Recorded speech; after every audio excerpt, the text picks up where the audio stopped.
So there is like yesterday we studied that the implantation takes place and implantation के बाद organogenesis वगैरह वगैरह ये सारी changes जो होती हैं वो आ जाती हैं, लेकिन implantation में थोड़ा सा इसमें details में आपकी जो NCERTs हैं उसमें explain किया गया है, that is about the pregnancy and the embryonic development. ठीक है, so pregnancy and embryonic development has been a bit explained. Otherwise I told you that is the differentiation वाले जो steps हैं वो हमारे को नहीं चाहिए, अभी हमने नहीं वो करने हैं. ठीक है, so pregnancy and embryonic development में सबसे पहले क्या होता है कि जैसे ही implantation होती है, implantation हमने क्या कहा था, uterus wall में है ना, तो this is the uterine wall let's say and this is the endometrium. तो endometrium के अंदर जो blastocyst है वो structure यहाँ पे fix हो जाएगा and it fixes like this that the ICM is towards this. ठीक है, it is towards the or it is embedded within the this endometrium. ठीक है, so ये जो ICM है वो यहाँ पे होगा प्लस ट्रोफोब्लास्ट जो है वो लाइनिंग जो है वो सारी तरफ होगी ऐसा. ठीक है, अब जैसे ही इम्प्लांटेशन हो गया, इम्प्लांटेशन सिर्फ इतना फिलहाल कि यहाँ पे फिक्सेशन हो गया, it is now getting fixed with the endometrium. ठीक है, इसके बाद क्या होगा, these walls they start producing these finger like projections that which allows the full embedment of the structure. ठीक है, जो ब्लास्टोसिस्ट है, मतलब क्या है कि एंडोमेट्रियम से ऐसे फिंगर लाइक स्ट्रक्चर जो है वो प्रोड्यूस हो जाएंगे, टिश्यूज जो है वो कवर करना शुरू कर देते हैं इस सेलुलर मास को. ठीक है, इस पूरे सेलुलर मास को. These are called as specially termed as chorionic. This is chorionic villi. ठीक है, these structures that which are first produced after the implantation they are called as a chorionic villi, right? अब ये chorionic villi, ये uterus के जो tissues हैं, जो uterus की लाइनिंग है, सेल्स हैं, ये सारे के सारे एक दूसरे के अंदर लॉकअप कंडीशन में आ जाता है. मतलब ये इतना ज्यादा एम्बेड हो चुका है कि ये अब पूरे टिश्यूज अंदर बीच में फंस चुके हैं. इंटरडिजिटेटेड टर्म यूज करते हैं या फिर they are in a lockup condition. ठीक है, अब ये फंस चुके हैं, ये सारे टिश्यूज इंटरलॉक हो चुके हैं. अब यहाँ पे जो इंटरलॉकिंग है that will create an extra layer which surrounds the foetus that differentiates और separates the you can say maternal tissue from the foetal tissue. ठीक है, जो फीटस, जैसे अगर हम सपोज यहाँ पे बोल रहे हैं कि देयर इज अ फीटस, ये फीटस बनेगा. ठीक है, just a representation. This is the mother tissue, ये सारा मदर टिश्यू. अब इन दोनों के बीच में यहाँ पे एक एक्स्ट्रा लेयर जो है वो क्रिएट होगी and that will be the extra layer differentiating the fetus from the maternal tissue. That is the layer called as the placenta, and this is very very very important layer and their roles are very important. आपको शायद exam में भी ये question आया था that placenta is called as an endocrine tissue. Why? हाँ जी, tell me Shivam. You can unmute. हमें hormone से बहुत स्क्रीट करता है ना. क्या करता है? जैसे हार्मोन स्क्रीट करता है ना, जैसे कि HCG हो गया, एस्ट्रोजन हो गया, प्रोजेस्टेरोन हो गया. कौन से हार्मोन सिक्रीशन वाले जो ग्लैंड्स होते हैं they are called as endocrine glands, है ना, पहली चीज. इसीलिए इसको भी एंडोक्राइन टिश्यू बोला जा रहा है, ग्लैंड नहीं तो चलो टिश्यू बोला जा रहा है. So this is the endocrine tissue या एंडोक्राइन ग्लैंड भी कह सकते हैं, but it is after the endocrine tissue. Now there is a secretion of the hormones. What all hormones are there? What all hormones are there? Ma'am HCG full form क्या है? Oestrogen. Ma'am human chorionic gonadotropin. Human chorion. Yes, this is human chorionic gonadotropins. Very right, gonadotropins. Then what next? और कौन सा? HPL, human. HPL, yes. HPL stands for human placental lactogen. हाँ? Placental lactogen.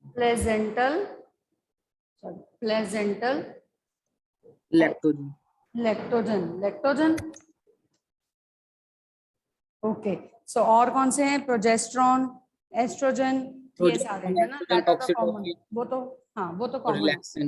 Yes, along with the production of or the secretion of the hormones, what is the other role of the placenta?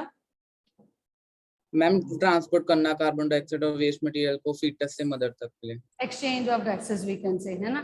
So it helps in the exchange of gases as well as supply of the nutrients. Supply of nutrients मतलब nutrients भी provide करता है इसी के साथ साथ it also helps to eliminate out और remove out the waste from the foetal body. जो फीटल बॉडी का जो वेस्ट है इसकी रिमूवल में भी ये हेल्प करता है। So removal of the waste, whatsoever the functions are enlisted in your NCERT, you have to go through all these, right? Because you can get a question like simple, which of the following is not a role of the placenta?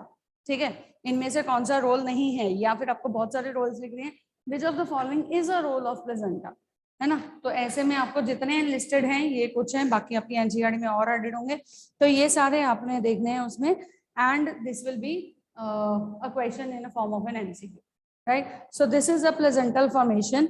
After this there is the growth of the fetus, that is through organogenesis, वो जो कल हमने step सीखे थे, ठीक है। Then differentiation आता है पहले, फिर पहले इम्प्लांटेशन के बाद ये विलाई वगैरह बना, प्लेजेंटा वगैरह टिश्यू जो है डिफरेंशिएट हो गया, finally differentiation of the layers, then organ formation and the fetus formation, ठीक है। So this is about the development, that is the embryonic development heading है, लेकिन एम्ब्रियोनिक डेवलपमेंट में पूरा प्रॉपर 3 लेयर्स, डिप्लोप्लास्टिक नेचर, ये वो सब कुछ जो है that is not there as in the form of an NCERT in your NCERT books, that is not there, right? Coming back to the menstrual cycle जो हमने कल थोड़ा सा डिस्कस किया था, what if the egg does not get fertilized?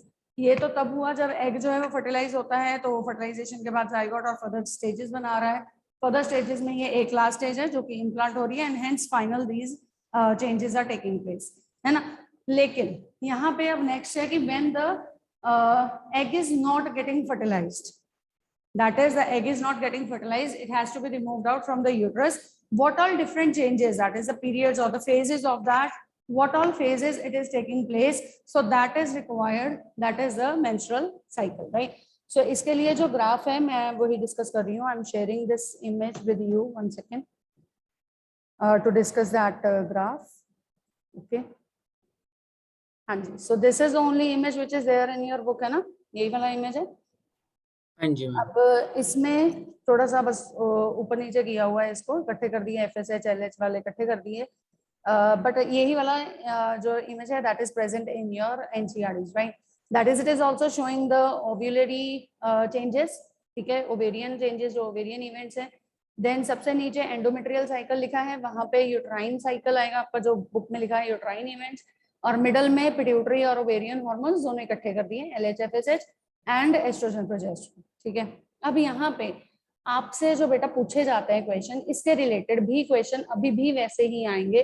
पहले आप theory में आंसर लिख के देते थे, अब आपको MCQ की फॉर्म में आंसर मिलेगा, but the answer will be not having a clear cut answer नहीं मिलेगा आपको उसकी ऑप्शन से, ऐसा है, ठीक है। अब जैसे सपोज बहुत ही कंफ्यूजिंग 1 या 2 या ज्यादा भी जो ऑप्शंस है वो हो सकती हैं, बहुत ही confusing, so you have to read it very carefully, especially you Shivam, आपके लिए तो this is advice from my side, you read every question and every word very carefully, not in hurry, okay okay. हाँ जी, so this is सबसे नीचे देखोगे तो this is written days of the menstrual cycle, that is 0 to 28 because it's a 28-day cycle. देन phases में यहाँ पे इन्होंने 2 फेजेस मेनली बनाए हैं, that is the follicular phase, सबसे ऊपर टॉप पे देखो, and the luteal phase, right? Menstruation, ovulation, they have been marked in between. Menstruation phase जो है हमारा, that is the first 5 days के लिए मानते हैं, 4 to 5 days, that is approximate. So here is, if you see the follicular events taking place during the first to 5 days, that is 0 to 5 days में अगर हम देखें तो जो सबसे पहला फेज आ रहा है that is menstruation phase.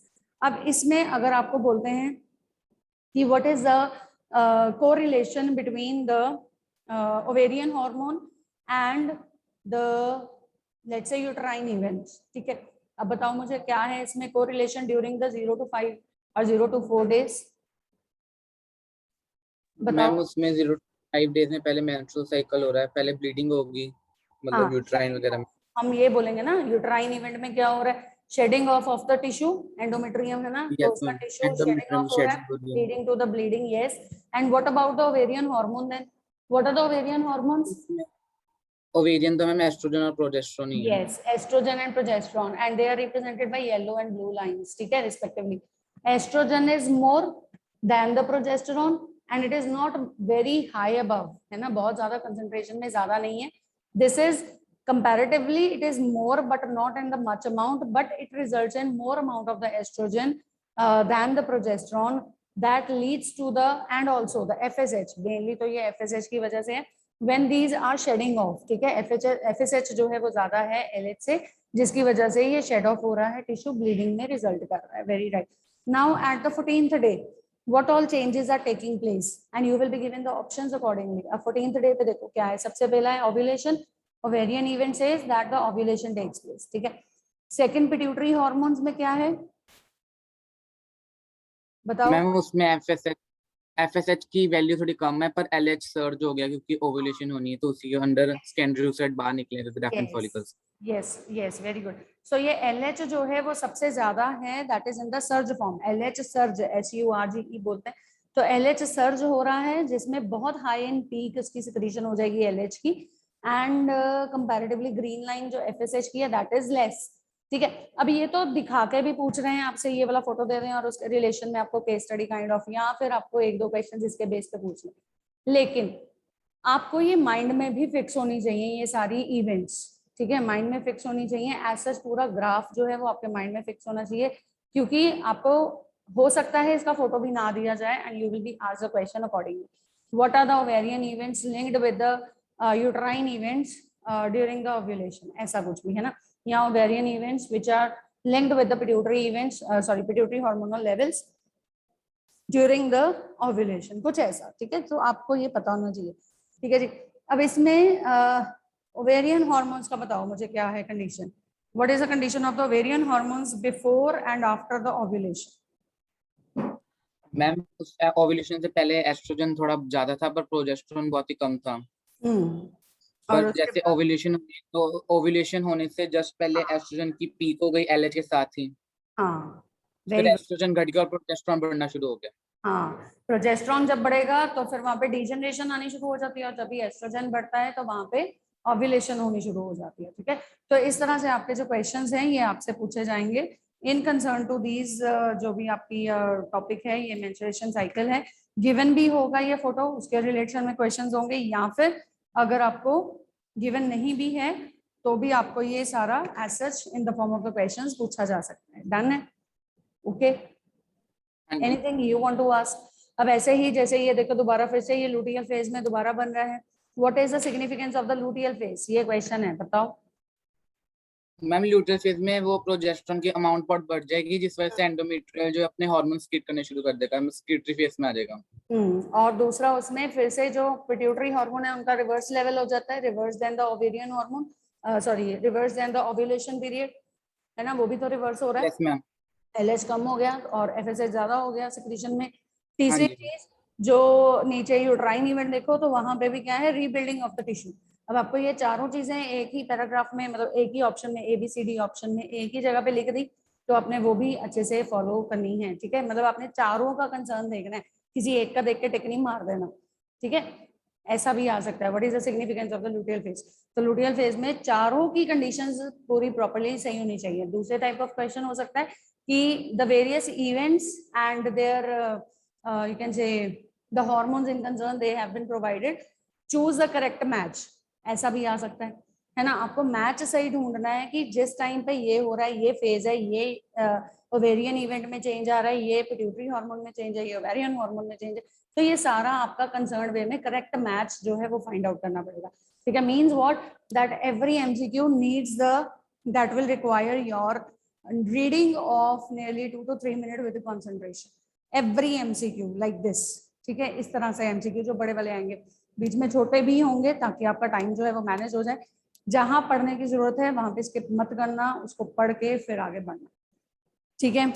Then ये तो हुआ हमारा फोटो बेस्ड क्वेश्चन, ठीक है. And then there is we also have the menstrual cycle जो हमने कल देखा था, अभी मैं उसी को कंटिन्यू कर रही हूँ, ठीक है. Then we'll continue with the theory portion.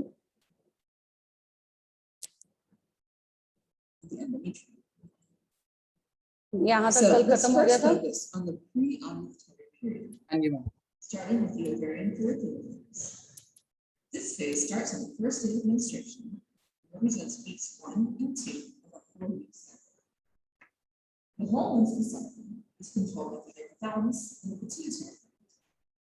which are like a mastermind of reproduction.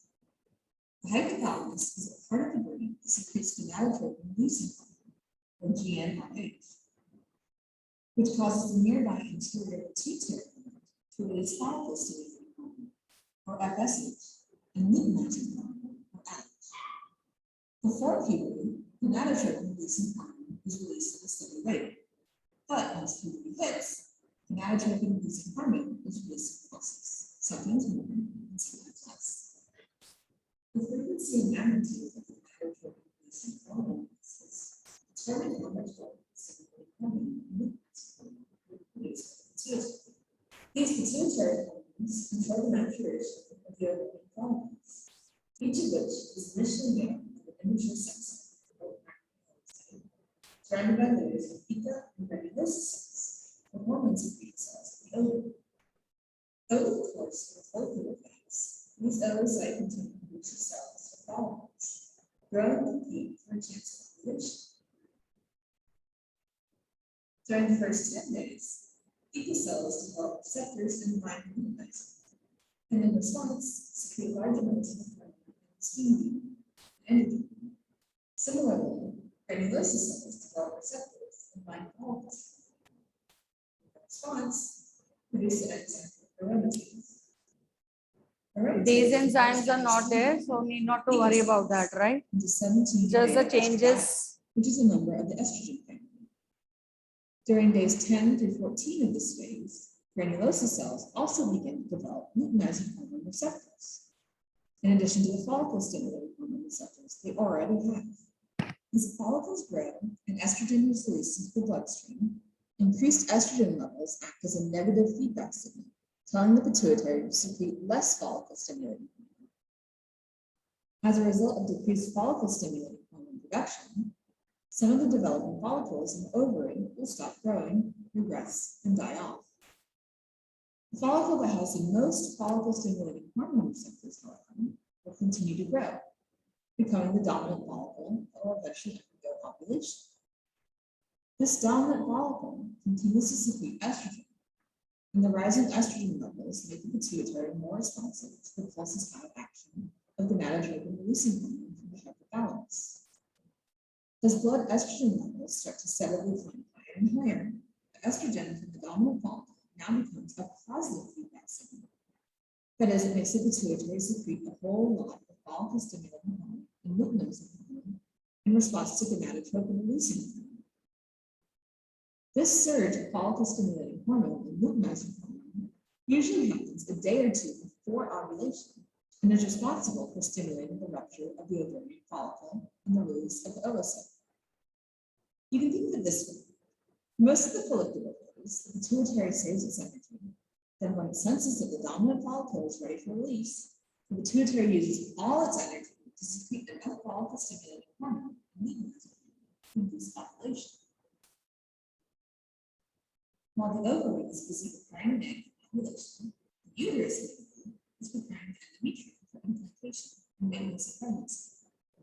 This process begins with the menstrual phase, which is when the old endometrial lining or function previous the shed and eliminated through the vagina, producing a bleeding pattern as the menstrual period.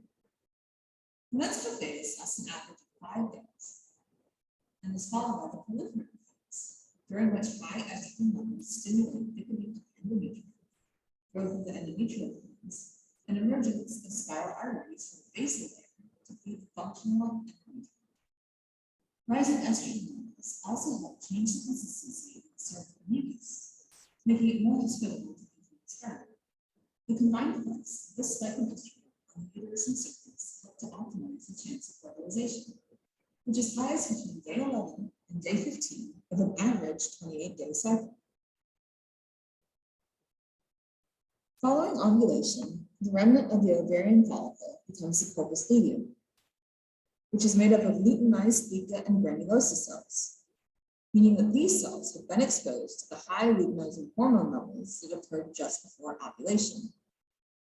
Luteinized pica cells keep secreting androstenedione, and the luteinized granulosa cells keep converting it to 17 beta estradiol, as before.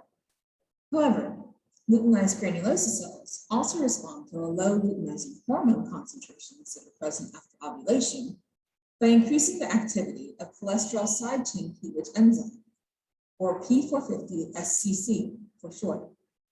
This enzyme converts more cholesterol to pregnenolone, a progesterone precursor. So luteinized granulosa cells secrete more progesterone than estrogen during the luteal phase. Progesterone acts as a negative feedback signal on the pituitary, decreasing release of follicle-stimulating hormone and luteinizing hormone. At the same time, luteinized granulosa cells begin secreting inhibin. This is the जो हमने किया था ना feedback mechanism of the hormones, तो वो सारा इसमें साथ में explained है. This similarly inhibits the pituitary gland from making follicle-stimulating hormone.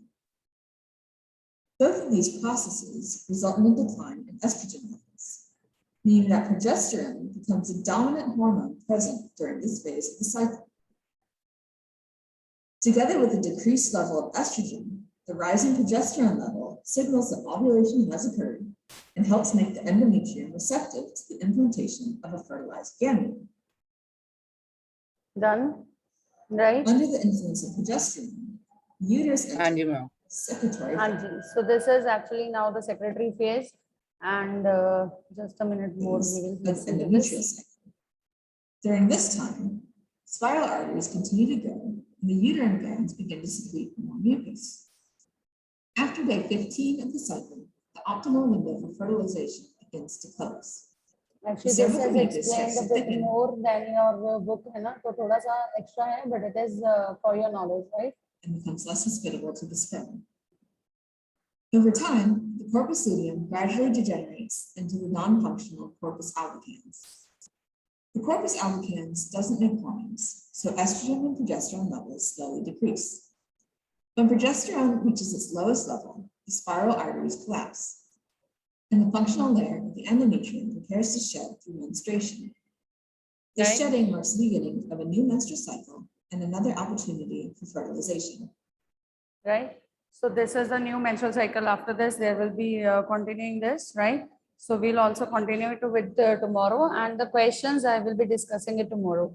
Yesterday I sent the test of all assertion and reason. You attempted that, Shivam? हाँ जी, yes मैम. Okay, सारे सही हुए questions उसमें?